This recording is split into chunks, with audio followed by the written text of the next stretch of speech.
ምን አይነት ድህረ አብይ የሽግግር ሂደት? የኤክስ የሽግግር ቃል ኪዳን።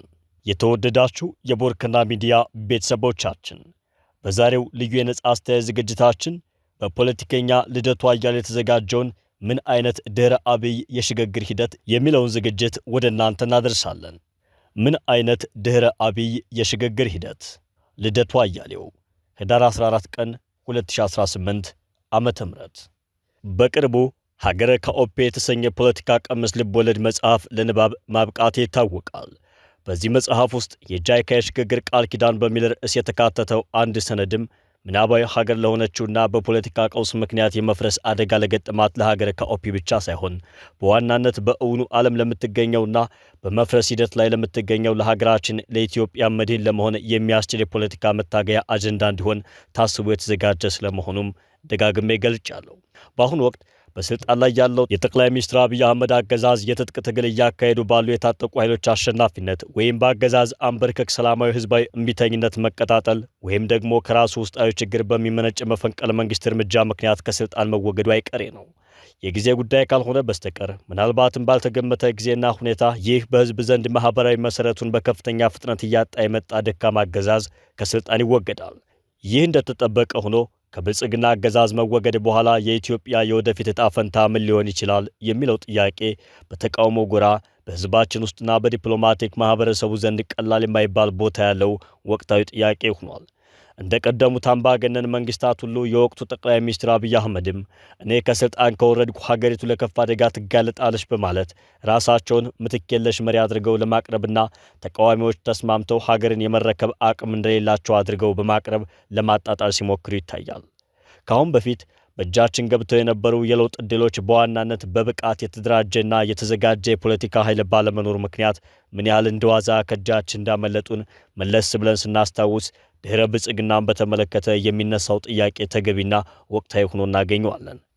እንደ እስካሁኖቹ የለውጥ ሂደቶች ወደፊት የምናመጣው ለውጥ በ1966 እና በ2010 ዓ.ም በሀገራችን ሲሆን እንደታየው በዝግጅትና በጥንቃቄ እጥረት በስልጣን ጥመኞችና ሀገር የመምራት ብቃት በሌላቸው ኃይሎች እንዳይጠለፍ ወይንም ሂደቱ ከአንድ አምባገነን ወደ ሌላ የባሰ አምባገነን በመሸጋገር እንዳይከሽፍ ከዚያም ባለፈ የታጠቁ ኃይሎች ስልጣንን በብቸኝነት ለመያዝ በሚያደርጉት የተካረረ የእርስ በርስ ፉክክር የለውጡ ሂደት በየመንና በሱዳን ሲሆን እንደታየው ድንገት ከቁጥጥራችን እንዳይወጣና ወደ መንግስት የለሽ ሁኔታ እንዳያስገባን ከተፈለገ በቂ የቅድሚያ ዝግጅትና ጥንቃቄ ማድረግ የግድ ይለናል። በእርግጥም እንደ ትውልድ ካለፉት የለውጥ ሂደቶች ድክመትና ስህተት ተገቢ ትምህርት ቀስመን ከሆነ በድህረ አብይ ወቅት ምን አይነት የሽግግር ሂደት ሊኖረን ይገባል የሚለው ጥያቄ አገዛዙ በህዝብ ትግልና መስዋዕትነት ከወደቀ በኋላ ሳይሆን ከመውደቁ አስቀድሞ መነሳትና በብቃት መመለስ የሚገባው መሰረታዊ ጥያቄ ነው። የዚህ የሽግግር ቃል ኪዳን ረቂቅ ሰነድ መሰረታዊ ዓላማም ለዚህ ወቅታዊና ተገቢ የሆነ ጥያቄ በአግባቡ የተብራራ መልስ ለመስጠት መሞከር ነው። ለዚህ ጥያቄ የምንሰጠው መልስ አሳማኝ ሆኖ መገኘትም ልናካሄደው ለምናስበው አገዛዝ አንበርክክ የሰላማዊ ህዝባዊ እምቢተኝነት ትግል ውጤታማነት የማይናቅ አዎንታዊ ሚና ይኖረዋል። ስለሆነም በዚህ እጅግ ወቅታዊና ጠቃሚ ነው ብዬ ባመንኩበት የትግል ሰነድ ላይ የፖለቲካ ሰዎችና ድርጅቶች፣ ታዋቂ ግለሰቦችና ምሁራን፣ ሲቪክ ማህበራትና ማህበራዊ አንቂዎች፣ ከሁሉም በላይ መገናኛ ብዙሃን ተገቢ ትኩረት ሰጥተው ሰፋና ጠለቅ ያለ ውይይት ሊያካሂዱበት ይገባል ብዬ አምናለሁ። ከዚህ እይታ በመነጨ የሀገረ ከኦፒ የልብ ወለድ መጽሐፍ አካል የነበረውንና የጃይካ የሽግግር ቃል ኪዳን የተሰኘውን ሰነድ ኢትዮጵያን ከመፍረስ ለማዳን በሚያስችል አግባብ በማሻሻልና ከወቅታዊ የሀገራችን ሁኔታ ጋር የበለጠ እንዲጣጣም አድርጌ በማሻሻል እንደሚከተለው ለንባብ አቅርቤዋለሁ። ረቂቅ ሰነዱ እንዲቀርብ የተደረገው የኢትዮጵያ የፖለቲካ ኃይሎች ወደፊት ተሳክቶልን የሽግግር መንግስት ለማቋቋም ብንስማማ የስምምነቱ ቅርጽና ይዘት ምን ሊመስል ይገባል የሚለውን ጥያቄ ለመመለስ በሚያስችል አግባብ ነው። ይህን ወቅታዊና ወሳኝ የትግል አጀንዳ የሆነ ረቂቅ ሰነድ ጊዜ ወስደን በስፋት ልንወያይበት፣ ልንተቸው፣ ልናዳብረውና በመጨረሻም የጋራ የትግል መሳሪያችን አድርገን በመጠቀም ከህልውና ጥፋት ልንድንበት ይገባል እላለሁ። መልካም ንባብ። የኤክስ የሽግግር ቃል ኪዳን መግቢያ። በኢትዮጵያ የምንገኝ ተቃዋሚ የፖለቲካ ኃይሎች ለ27 ዓመታት በሀገራችን ዲሞክራሲ እንዲሰፍን፣ ፍትሐዊ የኢኮኖሚ ተጠቃሚነት እንዲመጣ፣ የግለሰቦችና የቡድኖች የእኩልነት መብት እንዲከበር፣ በአጠቃላይ መልካም አስተዳደር በሀገሪቱ እንዲሰፍን ከፍተኛ ትግል ስናደርግና ከፍተኛ መስዋዕትነት ስንከፍል ቆይተናል። ይሁንና ከ1997 ዓ.ም በኋላ ከኢህአዴግ አገዛዝ ጋር የተደረገው ትግል በዋናነት በውጭ ሀገር በሚገኙ መገናኛ ብዙሃን የተመራና በወጉ ባልተደራጁ ወጣቶች የተካሄደ እንጂ በድርጅቶች ትብብርና በጠራ የትግል አጀንዳ የተመራ አልነበረም። በዚህም ምክንያት የተካሄደው ትግል በመበስበስ ሂደት ላይ በነበረው በኢህአዴግ ውስጥ አድፍጦ ይጠባበቅ በነበረና ስልጣንና የኢኮኖሚ የበላይነት መያዝን ብቸኛ ዓላማና ግብ አድርጎ በሚያይ ጥቅመኛ ቡድን በቀላሉ ሊጠለፍ ችሏል። በመጥፎ የታሪክ አጋጣሚ ስልጣን በድንገትና በግርግር በእጁ ላይ የወደቀለት የጠቅላይ ሚኒስትር አብይ አህመድ አገዛዝ ቀድመው የነበሩትን የፖለቲካ ችግሮች በአግባቡ ፈትቶ ሀገሪቱን ወደ ተሻለ አቅጣጫ ሊያስገባ ይቅርና ይባስ ብሎ በተቃራኒው ሀገሪቱን ወደ ለየለት የእርስ በርስ ጦርነት የሚያስገባና መሰረታዊ ህልውናዋን አደጋ ላይ የጣለ ሆኗል። የሀገሪቱን ህልውና ከጥፋት ለመታደግ በማሰብ የሀገሪቱ የፖለቲካ ኃይሎች ላለፉት 7 ዓመታት በትጥቅና በሰላማዊ መንገድ የየበኩላችንን ትግል ስናካሄድ ቆይተናል። ነገር ግን እያካሄድን ያለነው ትግል ዛሬም እንደ ትናንቱ በጠንካራ የድርጅቶች ህብረትና በጠራ የትግል አጀንዳ የሚመራ ባለመሆኑ በተፈለገው ፍጥነት ለአሸናፊነት ሊበቃም ሆነ እየመጣ ያለውን የህልውና አደጋ በአስተማማኝ መጠን መቀልበስ የሚያስችል አልሆነም። ትግሉ በዚህ መልኩ ደካማና ያልተቀናጀ ሆኖ ከቀጠለ የሀገሪቱና የህዝቡ ህልውና እንዳይመለስ ሆኖ አደጋ ላይ እንደሚወድቅ በመገንዘብ የህዝቡን ትግል በአጭር ጊዜ ለማጠናከርና ለአሸናፊነት ለማብቃት የሚያስችሉ ባለ 2 ፈርጅ ስምምነቶች ተፈርመዋል።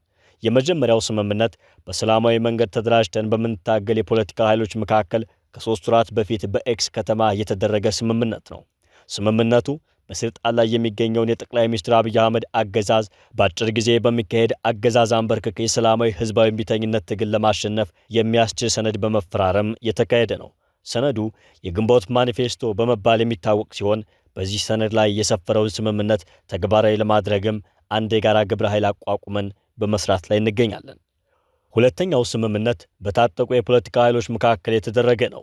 ተባብረው የጋራ ትግል ካላደረጉ በስተቀር በተናጠል ትግል ለዘላቂ አሸናፊነት እንደማይበቁ በሂደት የተገነዘቡት የታጠቁ ኃይሎች ከ2 ወር በፊት በዋይ ከተማ ተገናኝተው ባደረጉት ሰፊ ውይይትና ድርድር መለስተኛ የጋራ የፖለቲካ አጀንዳን መሰረት ያደረገና የኢትዮጵያውያን የህልውና መድን ግንባር የተሰኘ የጋራ የትግል ጥምረት ፈጥረዋል። እነዚህ በሁለት የተለያየ የትግል ስልት በሚከተሉ የፖለቲካ ኃይሎች በተናጠል የተካሄዱ 2 ስምምነቶች ቢሆኑም በየራሳቸው መንገድ በስልጣን ላይ የሚገኘውን የብልጽግና አገዛዝ ከስልጣን የማስወገድ ሰፊ ድል አላቸው። ነገር ግን አገዛዙን ከስልጣን ማውረድ በራሱ የመጨረሻ ውጤት አይደለምና በድህረ ብልጽግና የሚመሰረተው ስርዓት በሀገሪቱ ዘላቂና አስተማማኝ ለውጥ ለማምጣት ይበቃ ዘንድ አገዛዙ ከመውደቁ በፊት ወደፊት ስለምናቋቁመው ሁሉን አቀፍ የጋራ ሽግግር መንግስት አስቀድመን ስምምነት ላይ መድረስን አስፈላጊ ሆኖ አግኝተነዋል። ስለሆነም በሰላማዊም ሆነ በትጥቅ ትግል የምናምን በሀገር ውስጥና በስደት የምንገኝ ሁሉም የፖለቲካ ኃይሎች በኤክስ ከተማ በጋራ ተሰባስበን ከግልና ከቡድናዊ ስሜት በላይ የኢትዮጵያና የህዝቦቿን የጋራ ህልውናና ጥቅም በማስቀደም ባካሄድነው ሰፊ ውይይትና ድርድር ሁሉን አቀፍ የሽግግር መንግስት ለማቋቋም ተስማምተናል። ስምምነት ላይ የደረስንበት የሽግግር ሰነድ የኤክስ የሽግግር ቃል ኪዳን በመባል የሚጠራ ሲሆን አጠቃላይ ይዘቱም የሚከተለውን ይመስላል። በኤክስ ከተማ ተሰባስበን ለዚህ ታሪካዊና ታላቅ ስምምነት ለመድረስ የበቃን የኢትዮጵያ የፖለቲካ ኃይሎች በቅድሚያ ለሀገራችን ለኢትዮጵያ በህልውና አደጋ ላይ መውደቅና በህዝባችን ላይ እስካሁን ለደረሰው እጅግ አሰቃቂ መከራና እልቂት ዋናው ተጠያቂ አካል በስልጣን ላይ ያለው አገዛዝ ቢሆንም በሀገሪቱ የምንገኝ ሁሉም የፖለቲካ ኃይሎች የየራሳችን አንጻራዊ የተጠያቂነት ድርሻ እንዳለን አምነን ተቀብለናል። ይህ ስለመሆኑም የተሰማንን ልባዊ ጸጸት እየገለጽ በደል የደረሰበትን ህዝባችንንም ከልብ ይቅርታ እንጠይቃለን። ወደፊት በሀገራችን በሚካሄደው የሽግግር ጊዜ የፍትህ ሂደትም አስፈላጊው ማጣራትና ምርመራ ተካሂዶ የሰራናቸው ጥፋቶችና ወንጀሎች ከተገኙ ሁላችንም በህግ ተጠያቂ ለመሆን ያለንን ቁርጠኝነትና ፈቃደኝነት ለህዝባችን እንገልጻለን። ቀጣዩ ትግላችንም ከግልና ከቡድን ጠባብ ፍላጎት ይልቅ የህዝብና የሀገር ጥቅምና ፍላጎትን ያስቀደመ እንዲሆን በማድረግ የተበደለውን ህዝባችንን ለመካስ ጠንክረን እንደምንሰራ በዚህ አጋጣሚ ቃል እንገባለን። በመቀጠልም የሀገራችንና የህዝባችንን ጥቅም ከማስቀደም ይልቅ በተለያዩ ጠባብ አጀንዳዎች ተከፋፍለንና ተቧድነን ራሳችንን የስልጣን አሸናፊ ለማድረግ እስካሁን ያካሄድነው የተናጠል ትግል ለዘላቂ ለውጥ እንደማያበቃም በመገንዘብ የኢትዮጵያ የፖለቲካ ኃይሎች ከዲሞክራሲ መኖር እስከ ነጻ ሀገር መመስረት ድረስ በየፊናችን የምናቀርባቸው ማናቸውም የፖለቲካ ጥያቄዎች የሀገረ መንግስቱ ህልውና አደጋ ላይ በወደቀበትና ሰላም በሌለበት ሁኔታ ተገቢ መልስ ሊያገኙ እንደማይችሉ በመገንዘብ መልካም አስተዳደርና ሰላም አልባ ሆኖ የመከራ ኑሮ እየገፋ የሚገኘው ህዝባችን ለተሻለ ህይወት ይበቃ ዘንድ በሀገሪቱ ዘላቂ የተኩስ ማቆም ስምምነት ላይ መድረስና ሁሉን አቀፍ የሆነ የሽግግር መንግስት ማቋቋም ከፊታችን ያለና ምትክ የሌለው መፍትሄ መሆኑን በመገንዘብ በሀገሪቱ በተፈጠረ የፖለቲካ ቀውስ ምክንያት ሁላችንም የጋራ ተጠያቂ መሆናችንና ችግሩንም በትብብር እንጂ በተናጠል ትግል ልንወጣው እንደማንችል በመገንዘብ በመካከላችን ያሉ የፖለቲካ ቅራኔዎችን ስንችል በውይይትና በድርድር በመፍታት እኛ መፍታት ያልቻልናቸውን ቅራኔዎች ደግሞ የሀገር ዋና ባለቤት የሆነው የኢትዮጵያ ህዝብ በምርጫ ሂደትና በህዝበ ውሳኔ እንዲፈታቸው ከማድረግ ውጭ ከእንግዲህ የኃይል አማራጭ በሀገራችን ፖለቲካ ፈጽሞ ቦታ ሊኖረው የማይገባ መሆኑን አምነን በመቀበል የኢትዮጵያ የፖለቲካ ኃይሎች ከሀገርና ከህዝብ ጥቅም በላይ ለቡድናዊ የስልጣንና የኢኮኖሚ የበላይነት የበለጠ ትኩረት በመስጠት ማህበራዊ ትስስሩ እንዲበጣጠስና አንድነቱ እንዲዳከም ያደረግነውን ህዝብ እንደገና አብሮነቱን በማጠናከር ጠንካራና ሰላማዊ የሆነች ኢትዮጵያን ለመጪው ትውልድ የማስተላለፍ ታሪካዊ ግዴታና ኃላፊነት ያለብን መሆኑን በመገንዘብ ኢትዮጵያ እንደገና ተጠናክራና ዘላቂ ሰላም አግኝታ በአካባቢውና በዓለም ዘንድ ያላት ተጽዕኖና ተሰሚነት እንዲጠናከር ለማድረግ ከፊታችን ያለው ብቸኛ መፍትሄ ሁሉን አቀፍ የሆነ ጊዜያዊ የሽግግር መንግስት ማቋቋም መሆኑን በመገንዘብ ለእነዚህ ታላላቅ ስኬቶች የሚያበቃንን ይህንን የኤክስ የሽግግር ቃል ኪዳን ሰነድ ለመፈረምና አገዛዙን በህዝብ ትግል ካሸነፍነው በኋላ በተግባር ለመፈጸም ተስማምተናል። የሚቋቋመውን ጊዜያዊ የሽግግር መንግስት በተመለከተም በሚከተሉት 14 መሰረታዊና ስምምነት ላይ ለመድረስ ያስቸግራሉ ተብለው ይገመቱ በነበሩ ጉዳዮች ላይ ጭምር አስቀድመን መስማማት ችለናል። አንደኛ፣ የሚቋቋመው የሽግግር መንግስት እንዲያከናውናቸው የሚጠበቁ መሰረታዊ ኃላፊነቶች ምን ናቸው? በሁሉም የሀገሪቱ ክፍል ሰላምና መረጋጋትን ማስፈን፣ ሀገራዊ እርቅና መግባባትን መፍጠር፣ የሽግግር ጊዜ ፍትህን ማስፈን፣ የህገ መንግስት ማሻሻያ ረቂቅ ሰነድ ማዘጋጀትና ማጽደቅ፣ በመላው ሀገሪቱ መሰረታዊ አገልግሎቶችን ወደ ነበሩበት ለመመለስ የሚያስችል የመልሶ ግንባታ ማካሄድ፣ የሀገሪቱን የጸጥታ ተቋማት እንደገና ማደራጀትና ማቋቋም፣ በጋራ ጥቅም ላይ የተመሰረተ የውጭ ግንኙነትን እንደገና አጠናክሮ መቀጠል፣ የመንግስትን መደበኛና የዕለት ተዕለት ተግባራት በብቃት መፈጸም፣ የህዝብ ቆጠራ ማካሄድ፣ ነፃና ፍትሃዊ ምርጫ በማካሄድ መደበኛ የህዝብ መንግስት ማቋቋም ናቸው። ሁለተኛ፣ የሽግግር መንግስቱን ኃላፊነቶች ለመወጣት የሚቋቋሙ መዋቅሮች ምን ናቸው? የጊዜያዊ ሽግግር መንግስት ሀገራዊ ሸንጎ፣ የጊዜያዊ የሽግግር መንግስት ስራ አስፈጻሚ ወይም ካቢኔ፣ የክልል የሽግግር ጉዳዮች አስፈጻሚ ኮሚሽን፣ የሰላምና የሀገር ደህንነት አስከባሪ ኮሚሽን፣ የሽግግር ጊዜ ፍትህ አስፈጻሚ ኮሚሽን፣ የሀገራዊ መግባባትና እርቀ ሰላም አስፈጻሚ ኮሚሽን፣ የመሰረታዊ አገልግሎቶች መልሶ ግንባታ ኮሚሽን፣ የህገ መንግስት አርቃቂና አጽዳቂ ኮሚሽን፣ የሀገራዊ ምርጫ የህዝበ ውሳኔና የህዝብ ቆጠራ አስፈጻሚ ኮሚሽን ናቸው። ከነዚህ የሽግግር መንግስቱ መዋቅሮች ውስጥ የህግ አውጭነት ሚና ያለው ትልቁ የስልጣን አካል ሀገራዊ ሸንጎ ይሆናል። የጊዜያዊ የሽግግር መንግስቱ ስራ አስፈጻሚ ወይም ካቢኔ ተጠሪነቱ ለሀገራዊ ሸንጎ ሲሆን የሰባቱ ኮሚሽኖች የተናጠል ተጠሪነት ለሀገሪቱ ጠቅላይ ሚኒስትር ይሆናል። የሽግግር መንግስቱ በሽግግር ጉዳዮች አስፈጻሚ ኮሚሽን አማካኝነት የሚቋቋሙ ተጠሪነታቸው ለሀገራዊ ሸንጎና ለስራ አስፈጻሚ ወይም ካቢኔ የሆነ በሁሉም የሀገሪቱ ክልሎችና በአዲስ አበባ ከተማ የሚቋቋሙ የሽግግር መንግስት ጉዳዮች አስፈጻሚ ምክር ቤቶች ይኖሩታል። የሁሉም የሽግግር መንግስቱ ሸንጎና ኮሚሽኖች ዝርዝር ውስጣዊ መዋቅርና የሥራ ኃላፊነት በሚቋቋመው የሽግግር መንግስት በሚዘጋጀውና በሚጸድቀው የሽግግር መንግስቱ ቻርተር በዝርዝር ይወስናል። ሶስተኛ፣ የጊዜያዊ የሽግግር መንግስቱ ከፍተኛ የስልጣን አካል የሚሆነውን ሀገራዊ ሸንጎ የሚያቋቁመው አካል ማን ይሆናል? በሚቋቋመው ጊዜያዊ የሽግግር መንግስት ከፍተኛው የስልጣን አካል የሚሆነው ሀገራዊ ሸንጎ ኃላፊነት ወስደው የሚያቋቁሙት የዚህ የሽግግር ቃል ኪዳን ሰነድ ፈራሚ የሆኑ የፖለቲካ ድርጅቶች ይሆናሉ። ድርጅቶቹን ወክሎና አስፈላጊውን የመመዘኛ መስፈርቶች አውጥቶ የሽግግር መንግስቱን ሀገራዊ ሸንጎ የማቋቋም ኃላፊነትን የሚወጣው ይህንን የሽግግር ቃል ኪዳን ሰነድ እንዲያስፈጽም ያቋቋም ነው የኢትዮጵያ የፖለቲካ ድርጅቶች የጋራ ግብረ ኃይል ይሆናል። ግብረ ኃይሉ በስልጣን ላይ የሚገኘው አገዛዝ የሽግግር ጥያቄን አስቀድሞ ከተቀበለ ወይም በህዝብ ትግል ተገዶ ከስልጣን ከተወገደ በኋላ ይህንን የሽግግር ቃል ኪዳን ሰነድ መሰረት አድርጎ የጊዜያዊ ሽግግር መንግስቱን ሀገራዊ ሸንጎ የማቋቋም ኃላፊነት ይወጣል። አራተኛ፣ የሽግግር መንግስቱ ሀገራዊ ሸንጎ አባላት ወይም አካላት እነማን ይሆናሉ?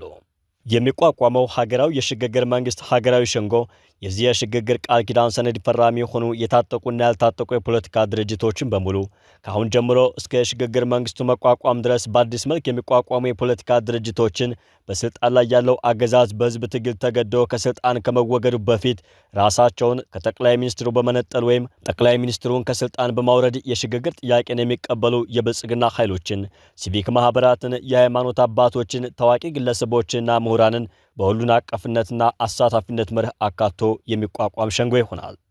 አምስተኛ የሽግግር መንግስቱ ሀገራዊ ሸንጎ አባላት ወይም አካላት ምን አይነት የውክልና ቀመር ይኖራቸዋል?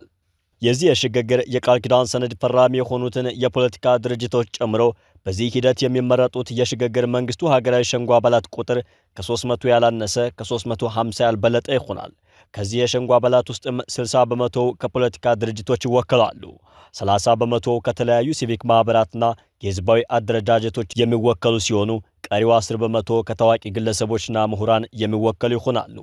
ለተሻለ የውሳኔ አሰጣጥ ሂደት ይረዳ ዘንድም በሸንጎ ውስጥ ያሉ አባላት በፖለቲካ አመለካከት ያላቸውን መቀራረብ መሰረት አድርገው 3 የተቧድኖ ስብስቦችን ወይም ከውከስ ይፈጥራሉ። የብልጽግና አገዛዝ በህዝብ ትግል ተገዶ ከስልጣን ከመወገዱና ተጨማሪ መስዋዕትነት በትግሉ ሂደት ከመከፈሉ በፊት በመጪዎቹ 3 ወራት ውስጥ የሽግግር መንግስት የማቋቋምን ጥያቄ ከተቀበለ ግን በዚህና በሌሎችም የውክልና ቀመሮች ላይ የመደራደርና የመወከል ዕድል ይኖረዋል። ስድስተኛ የሽግግር መንግስቱ የሥራ አስፈጻሚ ወይም ካቢኔ እንዴትና በማን ይቋቋማል? የሽግግር መንግስቱን በሥራ አስፈጻሚነት ወይም ካቢኔነት የሚመራው አካል የሚቋቋመው በሽግግር መንግስቱ ጠቅላይ ሚኒስትር ይሆናል። ጠቅላይ ሚኒስትሩ የሚመረጠው በሚከተለው የአፈጻጸም አግባብ በሀገራዊ ሸንጎ ይሆናል። ለጠቅላይ ሚኒስትርነት በእጩነት የሚቀርቡት 3 ሰዎች ሲሆኑ እነሱም በእጩነት የሚቀርቡት በሸንጎ ውስጥ በ3 ተከፍለው በሚደራጁት የተቧድኖ ቡድኖች ወይም ኮከስ አማካኝነት ይሆናል። ከቀረቡት 3 እጩዎች ውስጥ በሸንጎ ከፍተኛውን ድምፅ ያገኘው ሰው ጠቅላይ ሚኒስትር፣ ሁለተኛውን ከፍተኛ ድምፅ ያገኘው ሰው ደግሞ ተቀዳሚ ምክትል ጠቅላይ ሚኒስትር፣ ሶስተኛውን ድምፅ ያገኘው ሰው ምክትል ጠቅላይ ሚኒስትር ይሆናል። ዋናው ጠቅላይ ሚኒስትር የሽግግር መንግስቱን 27 አባላት ያሉትን ስራ አስፈጻሚ ወይም ካቢኔና 7ቱን የሽግግር ጊዜያዊ ኮሚሽኖችን የማቋቋም ስልጣን ይኖረዋል። ከ27ቱ የካቢኔ አባላት ውስጥ 13ቱ፣ ከ7ቱ ኮሚሽነሮች ውስጥ 4ቱ ከፖለቲካ ድርጅት አባላት ውጭ ከሆኑ የሸንጎ አባላት የሚመረጡ ሲሆን የሽግግር ጊዜ ፍትህ፣ የእርቅና ብሔራዊ መግባባት፣ የህገ መንግስት አርቃቂና የምርጫ የህዝበ ውሳኔና የህዝብ ቆጠራ አስፈጻሚ ኮሚሽኑን የሚመሩት ኮሚሽነሮች የሚመረጡት ከፖለቲካ ድርጅቶች ውጭ ከሆኑ የሀገራዊ የሽግግር ሸንጎ አባላት ይሆናል። የክልል ሽግግር ጉዳዮች አስፈጻሚ ኮሚሽኑን ተቀዳሚ ምክትል ጠቅላይ ሚኒስትሩ፣ የጸጥታና የሀገር ደህንነት ኮሚሽኑን ምክትል ጠቅላይ ሚኒስትሩ እንዲመሯቸው ይደረጋል። 7ቱ ኮሚሽኖች ተጠሪነታቸው ለጠቅላይ ሚኒስትሩና ለብሔራዊ ሸንጎው ሲሆን በጠቅላይ ሚኒስትሩ ሰብሳቢነት የሚመራ የጋራ ምክር ቤት ይኖራቸዋል። በሚቋቋሙት ኮሚሽኖች ውስጥ በአባልነት የሚሳተፉ ሰዎች የአስተሳሰብ፣ የጾታ፣ የዕድሜ፣ የብሔረሰብ፣ የሃይማኖትና የሙያ ተዋጽኦን በጠበቀ አግባብ የሚመረጡ ይሆናል። የሽግግር ዘመኑ ዋናው ጠቅላይ ሚኒስትር ከሽግግር ሂደቱ መጠናቀቅ በኋላ ለቋሚ መንግስትነት በሚካሄደው ሀገራዊ ምርጫ ለስልጣን የመወዳደር መብት አይኖረውም። 7ኛ የሽግግር መንግስቱ መዋቅሮች የውሳኔ አሰጣጥ ስርዓት ምን አይነት ይሆናል? ምን አይነት የሽግግር መንግስት ይቋቋም በሚለው ጥያቄ ዙሪያ እስካሁን በተካሄዱ ውይይቶችና ድርድሮች እጅግ በጣም አወዛጋቢ የነበሩት አጀንዳዎች ከፍ ሲል በተራ ቁጥር 5 ላይ የተጠቀሰው የሽግግር መንግስቱ ሀገራዊ ሸንጎ አባላት ወይም አካላት ምን አይነት የውክልና ቀመር ይኖራቸዋል የሚለውና ይህንን የድምፅ አሰጣጥ ስርዓት የሚመለከተው አጀንዳ ነበር። ከእልህ አስጨራሽ ውይይትና ድርድር በኋላ ፈጠራ የታከለበት ልዩ መፍትሄ በማመንጨት በአጀንዳዎቹ ላይ መስማማት ተችሏል። በዚህም ምክንያት የሽግግር መንግስቱ መተዳደሪያ ቻርተር አካል መሆን ይገባቸው የነበሩ እነዚህ ድንጋጌዎች አስቀድመው በድርድር እንዲወሰኑና በዚህ የሽግግር ቃል ኪዳን ሰነድ ውስጥ እንዲካተቱ ተደርጓል። የተደረሰበት ስምምነትም የሚከተለውን ይመስላል። ለተሻለ የውሳኔ አሰጣጥ ሂደት ይረዳ ዘንድ በቅድሚያ በሸንጎ ውስጥ ያሉ አባላት በፖለቲካ አመለካከት ያላቸውን መቀራረብ መሰረት አድርገው 3 የተቧድኖ ስብስቦችን ወይም ኮከስ ይፈጥራሉ። የእነዚህ ስብስቦች መኖር በዋናነት አስፈላጊ የሚሆነው በውሳኔ አሰጣጥ ሂደት ላይ የሌሎችን ሀሳቦች በድርድር ለማካተትና በምላሹ የድምፅ ድጋፍ ለማግኘት የሚያስችል ዕድልን ለመፍጠር ነው። ይህ የድርድርና የተግባቦት ስልትን የሚከተል አሰራርም ድርጅቶች በሸንጎ ውስጥ ስለሚኖራቸው የውክልና መጠን ብዙም እንዳይጨነቁ በማድረግ ሂደቱም ካልተገባ ፉክክር ውጥረት ነፃ የማድረግ ሚና ይኖረዋል ተብሎ ታምኖበታል።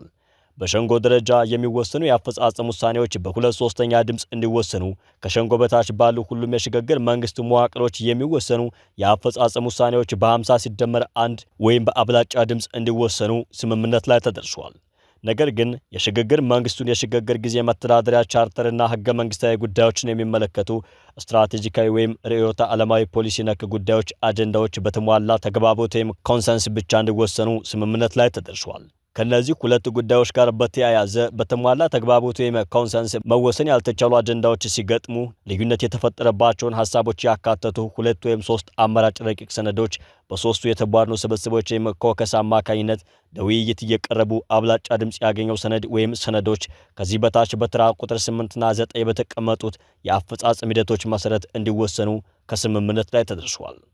8ኛ የሽግግር መንግስቱ የሽግግር ሂደት የመተዳደሪያ ቻርተር እንዴት ይጸድቃል?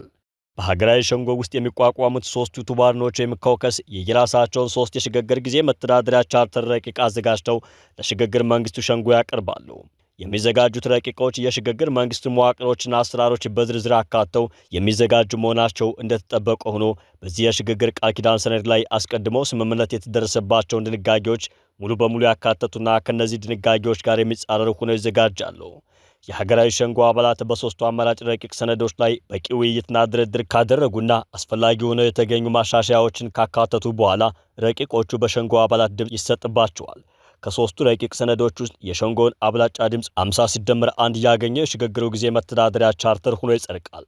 9ኛ የህገ መንግስት ማሻሻያ ረቂቅ ሐሳብ የማቅረብና የማጽደቅ ሂደት እንዴት ይፈጽማል? የህገ መንግስት አርቃቂና አጽዳቂ ኮሚሽን ከሁሉም የሸንጎ አባላት ሐሳብ አሰባስቦ መሰረታዊ በሚባሉ የፖለቲካ አጀንዳዎችና ቅራኔዎች ላይ የፖለቲካ ፓርቲዎችን አወያይቶና አደራድሮ በተለያዩ መድረኮች የህዝብና የምሁራን አስተያየቶችን አሰባስቦና ዓለም አቀፍ ልምዶችን አገናዝቦ አንድ የህገ መንግስት ማሻሻያ ረቂቅ ሰነድ አዘጋጅቶ ለሀገራዊ ሸንጎ በማቅረብ ያጸድቃል። ሸንጎው ረቂቁን ማጽደቅ የሚገባው በተሟላ ተግባቦት ወይም ኮንሰንሰስ ብቻ ይሆናል። በረቂቅ የማሻሻያ ሰነዱ ላይ የተሟላ ተግባቦት ካልተገኘ ግን የሸንጎ አባላቱ ያላቸውን የአጀንዳ ተቀራራቢነት መሰረት አድርገው ባቋቋሟቸው 3 ስብስቦች ወይም ኮከስ አማካኝነት 3 የህገ መንግስት ማሻሻያ አማራጭ ረቂቅ አዘጋጅተው እንዲያቀርቡ ይደረጋል። የሚቀርቡት ረቂቆቹ ልዩነት ባልተፈጠረባቸው ጉዳዮች ላይ አንድ አይነት ሆነው ነገር ግን የተፈጠሩ ልዩነቶችን ብቻ በተጨማሪነት አካቶ ይዘጋጃሉ። የማሻሻያ ረቂቆቹ የግለሰቦችና የቡድኖች መብቶች በተሟላ ሁኔታ ያካተቱ ሆነው ይዘጋጃሉ። 3ቱ የማሻሻያ ረቂቅ ሰነዶች ለሸንጎ ቀርበው በቂ ውይይትና ድርድር ከተካሄደባቸው በኋላ ድምፅ እንዲሰጥባቸው ይደረጋል። በሚሰጠው ድምፅ ከ3ቱ የማሻሻያ ረቂቆች ውስጥ ከፍተኛውን የሸንጎ አባላት ድምፅ ያገኙት 2ቱ የህገ መንግስት ማሻሻያ አማራጭ ረቂቅ ሰነዶች ለመላው የኢትዮጵያ ህዝብ ለህዝበ ውሳኔ እንዲቀርቡ ይደረጋሉ። ህዝበ ውሳኔው ከሁለቱ ረቂቆች አብላጫ ወይም 50 ሲደመር 1 የህዝብ ድምፅ ያገኘው የማሻሻያ ረቂቅ የሀገሪቱ የወቅቱ ህገ መንግስት አካል ሆኖ ይጸድቃል። በህገ መንግስቱ ማሻሻያ ረቂቅ ሐሳብ ላይ ህዝበ ውሳኔ የማሰጠቱን ተግባር የሚያስፈጽመው የሀገራዊ የምርጫ የህዝበ ውሳኔና የህዝብ ቆጠራ አስፈጻሚ ኮሚሽኑ ይሆናል። 10ኛ በሽግግር መንግስቱ ወቅት የታጠቁ ኃይሎች ሚና ምን ይሆናል? በስልጣን ላይ ያለውን አገዛዝ ታግለው ለመጣል ተሳትፎ ያደረጉ ታጣቂ ኃይሎች የሽግግሩ ዘመን የሀገሪቱ መከላከያ ሰራዊት ሆነው እንዲያገለግሉ ይደረጋል። በቂ የማብቃት ዝግጅት ከተካሄደበት በኋላም የሽግግር ዘመኑ መከላከያ ሰራዊት ቋሚ የሀገሪቱ ሰራዊት ሆኖ እንዲቀጥል ይደረጋል። አገዛዙ በህዝብ ትግል ተሸንፎ ከመውደቁ በፊት ራሳቸውን ከአገዛዙ ነጥለው በይፋ የህዝቡ ትግል አካል ለመሆን የበቁና በማንኛውም የወንጀል ድርጊት አለመሳተፋቸው የተረጋገጠ የሀገሪቱ የመከላከያ ሰራዊት አባላትም የሽግግር መንግስቱ የመከላከያ ሰራዊት አካል ሊሆኑ ይችላሉ። ሰራዊቱን የበቃና ቋሚ ለማድረግ የሚያስችሉ ስራዎች የሚሰሩት በሰላምና የሀገራዊ ደህንነት አስከባሪ ኮሚሽኑ አማካኝነት ይሆናል። 11ኛ የሽግግር መንግስቱ የመጨረሻ ግብ ምንድን ነው? የሽግግር መንግስቱ የመጨረሻ ግብ ከላይ በዝርዝር የተጠቀሱን የሽግግሩን ዘመን ኃላፊነቶች ሙሉ በሙሉ ማሳካትና በመጨረሻም በተሻሻለው ህገ መንግስት መሰረት ነፃና ፍትሃዊ ምርጫ ተካሂዶ ኢትዮጵያ ለዘላቂ ሰላም እንድትበቃና ወደ መዋቅራዊ ዲሞክራሲ እንድትሸጋገር ማድረግ ነው። 12ኛ የሽግግር መንግስቱ የሥራ ዘመን ምን ያህል ይሆናል? የሽግግር መንግስቱ የሥራ ዘመን 3 ዓመት ብቻ ይሆናል። 13ኛ የሽግግር ሂደቱ ምን አይነት ተግዳሮቶች ሊገጥሙት ይችላሉ?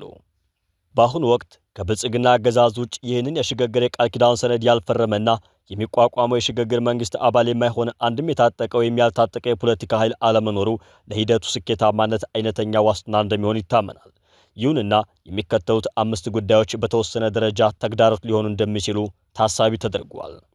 አንደኛ፣ በህዝብ የተሰጠውን ሀገርና ህዝብን የማስተዳደር ኃላፊነቱን በአግባቡ መወጣት የተሳነውና በተቃራኒው ያልተቋረጠ ህዝብ ጨራሽ ጦርነት እያካሄደ በስልጣን ላይ ለመቀጠል የሚፈልገው የብልጽግና አገዛዝ።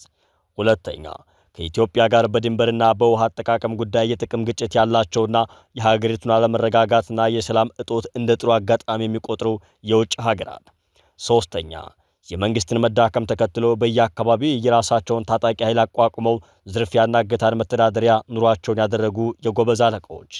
አራተኛ፣ ህገወጥ የማዕድን ማውጣት ሥራ፣ የኮንትሮባንድ ዝውውርና የጦር መሳሪያ ንግድ ላይ የተሰማሩ ኃይሎች።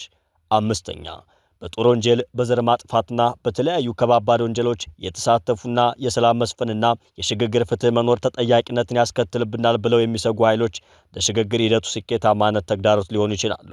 የእነዚህን ተግዳሮቶች ስፋትና ክብደት በአግባቡ አጥንቶ መነሻ የውሳኔ ሐሳብ የሚያቀርብ አንድ ኮሚቴ በፖለቲካ ፓርቲዎች የጋራ ግብረ ኃይል ስር ተቋቁሞ በአስቸኳይ ሥራ እንዲጀምር ስምምነት ላይ ተደርሷል።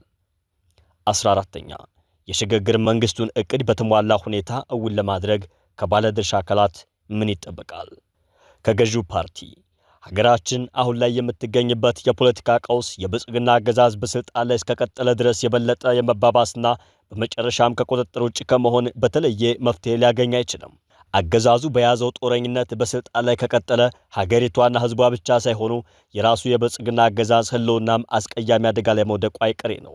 ይህንን አይቀሬ እውነታ ከወዲሁ በመገንዘብ ብልጽግና ፓርቲ በጠቅላይ ሚኒስትር አብይ የተሳሳተ አመራር ተገፍቶ ሀገሪቱንም ሆነ ራሱን ለህልውና ጥፋት መዳረግ የለበትም።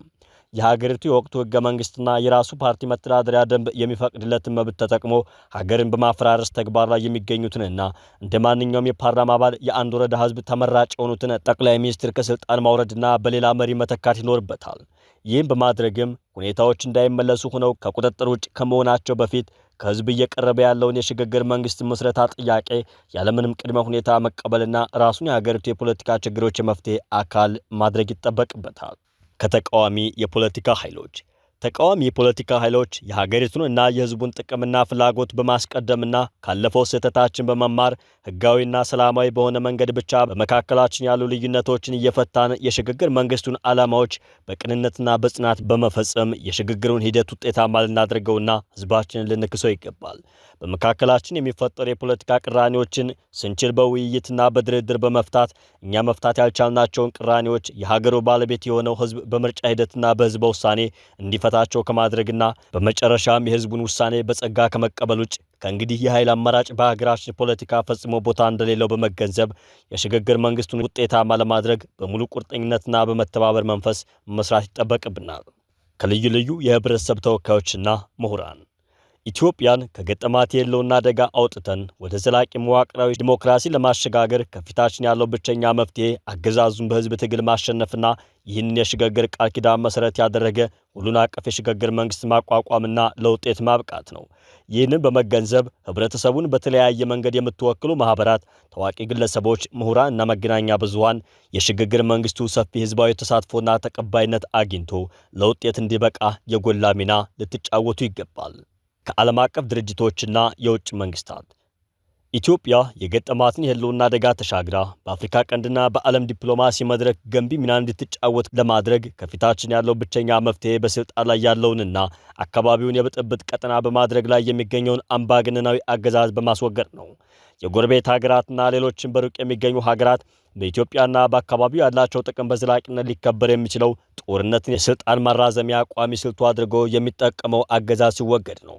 ስለሆነም የሁሉንም የፖለቲካ ኃይሎች ስምምነት መሰረት ያደረገ ሁሉን አቀፍ የሽግግር መንግስት በሀገሪቱ እንዲቋቋምና ውጤታማ እንዲሆን ዓለም አቀፍ ድርጅቶችና የውጭ መንግስታት ጠንካራ የዲፕሎማሲና የፋይናንስ ድጋፍ ሊያደርጉ ይገባል።